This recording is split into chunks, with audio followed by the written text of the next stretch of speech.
আজকে দিনটা এত সুন্দর যাবে সকালবেলা কিন্তু জানতাম না। সকালটা শুরু হয়েছিল মন্দিরে পুজো দিয়ে। মনটা একদম শান্ত আর পজিটিভ। তারপর একটু বাইরে চা খাওয়া, ছোট্ট ছোট্ট মুহূর্তগুলোই যেন দিনটাকে স্পেশাল করে দিচ্ছিল।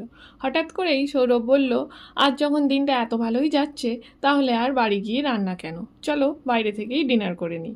ব্যাস, প্ল্যান চেঞ্জ।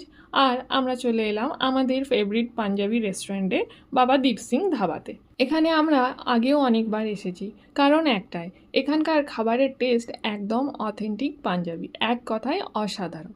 আর তোমরা তো জানোই, জয়াঙ্ক রেস্টুরেন্টে ঢুকলেই থালাবাটি চামচ দেখে একদম এত এক্সাইটেড হয়ে যায়, ওকে সামলানোই তখন বড় চাপ হয়ে যায়।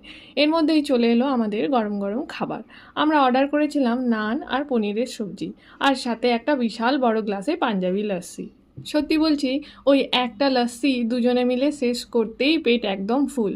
খাওয়া দাওয়া করে মন ভরে গেল। তারপর শুরু হলো বাড়ি ফেরার পালা। আজকের দিনটা সত্যিই স্পেশাল। সকাল থেকে মন্দির, চা, আর শেষে ধাবার ডিনার। আমাদের তিনজনের ছোট্ট কিন্তু খুবই স্মরণীয় একটা দিন। লাইফে এমন ছোট ছোট হ্যাপি মোমেন্টগুলোই কিন্তু জীবনের সবচেয়ে বড় পাওয়া।